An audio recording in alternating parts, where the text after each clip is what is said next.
Le miroir du football de la diaspora congolaise. Vous êtes sur Diascofoot, le miroir du football de la diaspora congolaise. Diascofoot vous dit bonjour, tout plaisir est pour nous de vous retrouver, mais surtout de savoir que vous êtes nombreux en train de suivre votre chaîne YouTube dédiée uniquement aux footballeurs de la diaspora congolaise. C'est l'heure de partager avec vous quelques news que nous avons pu récolter pour vous, des news concernant la tanière de léopard de la République démocratique du Congo. Nous allons en parler bien sûr de Fatih Cup qui a connu son dénouement. Nous allons revenir aussi sur une interview d'un international congolais qui avait été convoqué par Sébastien Desabre lors du dernier rassemblement binational, qui nous explique quelle a été la raison qui l'a motivé pour choisir la République démocratique du Congo plutôt que la Belgique. La République démocratique du Congo remporte le derby du fleuve mais laisse filer le trophée au Gabon. Les Gabonais qui ont empoché les 40 000 $.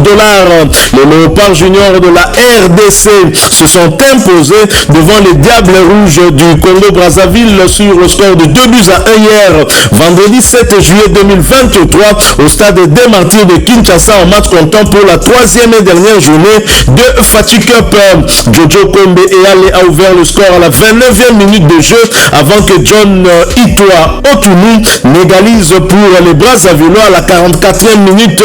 Entré en deuxième période, Mardoché Kalengalenga a inscrit le but de la victoire à la 85e minute de jeu. Juste avant cette rencontre, les Panthères du Gabon ont battu les Fauves du Bazouz Bangui de la Centrafrique sur le score de 2-0.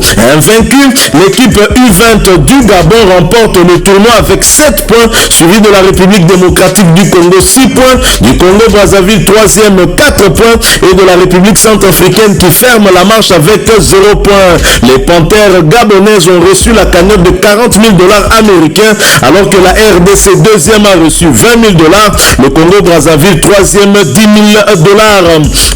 En image, je vous propose la remise des médailles des champions de cette compétition et le mot du ministre des Sports François-Claude Kaboulou Mwala Kaboulou qui s'est exprimé, une première expérience pour la République démocratique du Congo qui, je l'espère, va nous permettre d'améliorer là où il y a eu des insuffisances en termes d'organisation pour des organisations à venir. Déjà d'ici quelques semaines, ce sera les Jeux de la francophonie. On espère que l'expérience qu'on a eu à acquérir tout au long de ce tournoi qui a vu beaucoup de nations de l'Afrique centrale décliner l'invitation, j'espère en tout cas qu'on va améliorer en termes d'organisation. Bon, suivons en image, nous nous retrouvons tout de suite après pour la suite de ce sujet. Diascofoot, le miroir du football de la diaspora congolaise.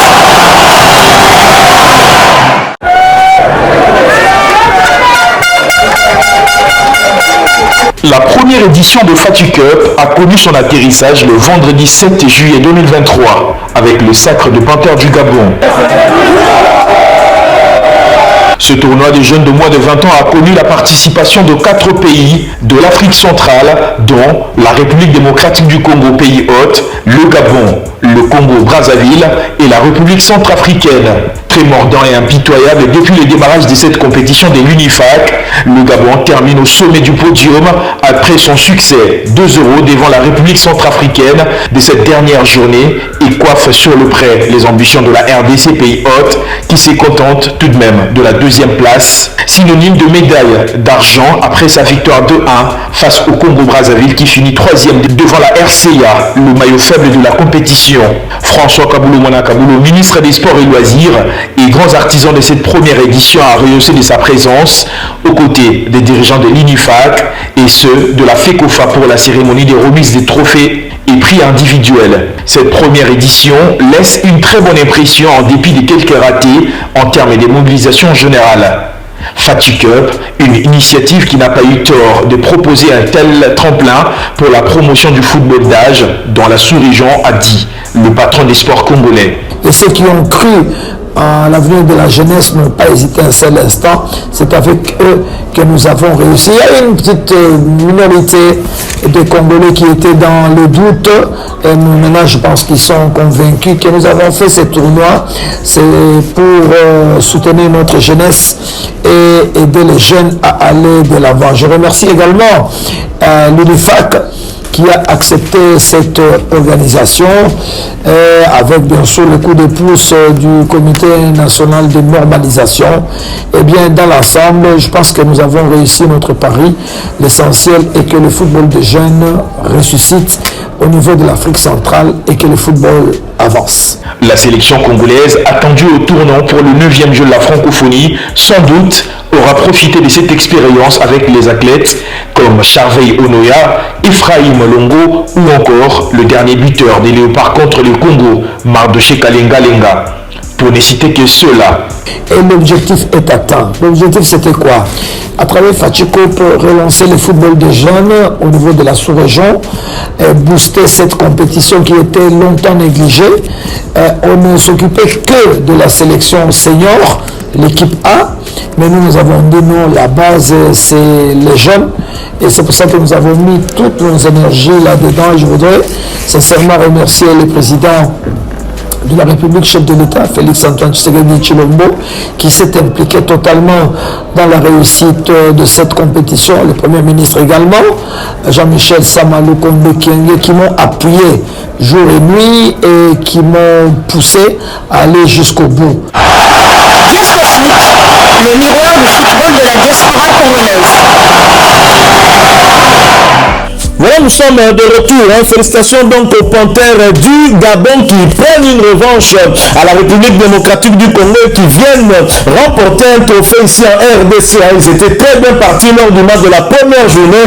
Un match plein de spectacles qui a vu les Gabonais remporter face aux Léopards de la RDC sur le score de 4 buts à 3 avant de faire jeu égal avec les Congolais de Brazzaville, 2 buts partout. Et la dernière journée, c'était la journée de leur sacre avec une belle victoire face aux Fauves de Bazou Bangui sur le score de 2 buts à 0. Félicitations aux Gabonais, cela démontre que le Gabon prépare déjà son avenir. Les Gabonais qui ont participé à la CAN U23 au Maroc et qui ont participé à ce tournoi Fati Cup avec le U20, ça signifie que chez eux en tout cas l'avenir est préparé. Les futurs remplaçants de Pierre-Emerick Aubameyang sont déjà prêts. C'est une très bonne chose pour le football gabonais. Pour rappel donc, Fati Cup est un tournoi de gala qui a réuni 4 équipes de l'Afrique centrale dont les joueurs sont âgés de moins de 20 ans. L'objectif poursuivi par ce tournoi est certainement d'assurer la relève, mais surtout de promouvoir le football des jeunes des fédérations de la région. Sous l'ère du ministre François-Claude Kaboulé-Mouana Kaboulé, ministre des Sports et Loisirs, la République démocratique du Congo s'est donné un véritable challenge que d'organiser ce tournoi initié sous le haut patronage du chef de l'État Félix-Antoine Tshisekedi Tshilombo, un tournoi qui a permis aussi à notre pays de préparer le 9e jeu de la francophonie. Alors je l'ai dit, nous allons également parler d'un autre, d'un international congolais qui s'est exprimé à travers un média belge sur les raisons qui l'ont poussé finalement à opter pour la République démocratique du Congo plutôt que la Belgique. Nous en parlons après cette courte pause.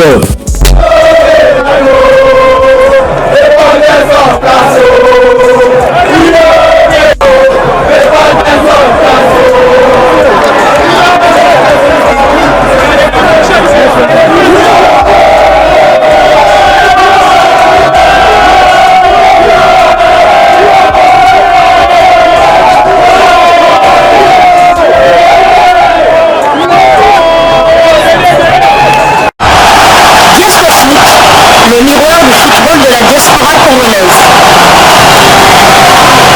La dernière heure, un média belge titre « Pourquoi Rocky Bouchiri a choisi la République démocratique du Congo ?» Samuel Bastien m'a dit « Tu seras un héros avec tes qualités ». Je vais donc vous lire un extrait de cet article publié par la dernière heure de Belgique, une interview que l'international congolais a accordé à ce média. L'international belge Juste en espoir, Rocky Bouchiri, a opté pour la République démocratique du Congo et nous raconte son choix. Si on me verra avec les Diables Rouges, j'ai pris ma décision. Rocky Bouchiri sourit. Théoriquement, le défenseur d'Hibernian ne peut encore jouer pour la Belgique puisqu'il n'a pas encore disputé une minute avec la République démocratique du Congo où il a été convoqué pour la première fois en juin. Mais celui qui a notamment disputé l'Euro Espoir 2019 a tranché.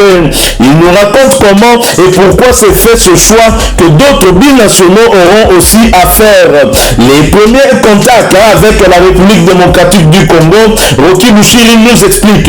Le sélectionneur Sébastien Desabre m'a appelé durant la saison. Il connaissait précisément ma situation. Plus que de me convaincre, il m'a simplement présenté son projet, rajeunir l'équipe et intégrer des binationaux. Qu'il me contacte m'a surpris, mais je faisais une bonne saison et cela confirmait que je travaillais bien en club. J'étais surtout heureux. Comme ma famille, mes deux parents sont nés et ont grandi au Congo et mon grand-père maternel Albert Kisonga était ambassadeur congolais en Belgique. C'était une grande joie pour la famille. Alors, Rocky Bouchiri nous explique certainement sa décision. J'ai forcément discuté avec mon coach en club, Sean Maloney.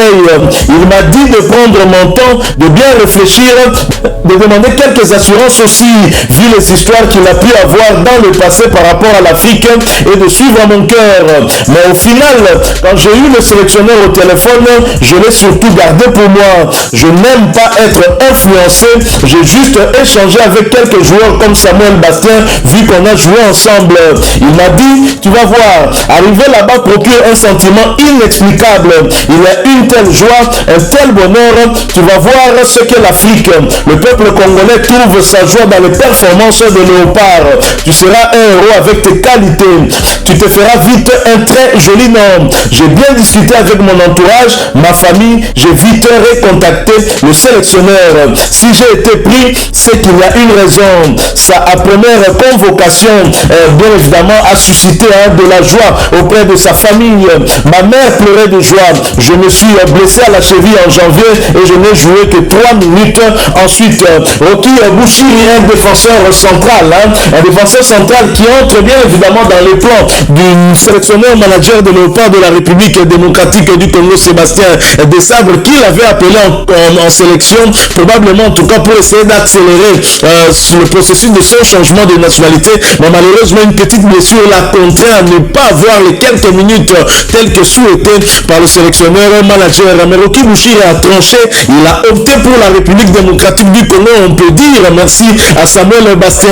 Samuel Bastien qui lui-même a été influencé par Paul José Mpoku à aider la République démocratique du Congo à mettre la main également sur Rocky Bouchiri. Évidemment, sa mère qui pleure de joie, elle se souvient de son pays, de la République démocratique du Congo, et c'est tant mieux pour nous. Rajeunir l'équipe, c'est le travail qu'est en train de mettre en place Sébastien Desabre en vue justement des éliminatoires de la CAN 2025 et surtout des éliminatoires du Mondial 2026.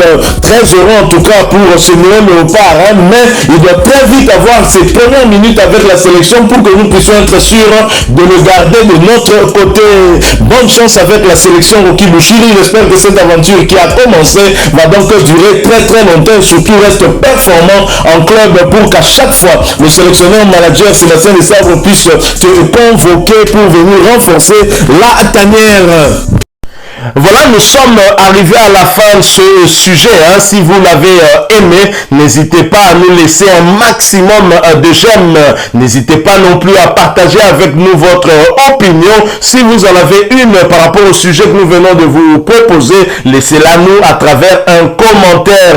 Abonnez-vous si vous êtes nouveau ou ancien que vous ne vous êtes pas encore abonné sur cette chaîne Diasco Foot, parce que nous sommes le miroir du football de la diaspora congolaise. Et n'oubliez pas qu'en vous abonnant apparaîtra une petite cloche de notification. Cliquez dessus pour ne plus rien manquer des prochaines vidéos que nous allons vous proposer. Encore une fois, merci à vous, avec espoir de vous retrouver très bientôt avec un autre sujet d'actualité. En attendant, portez-vous bien et Diasco Foot vous dit au revoir.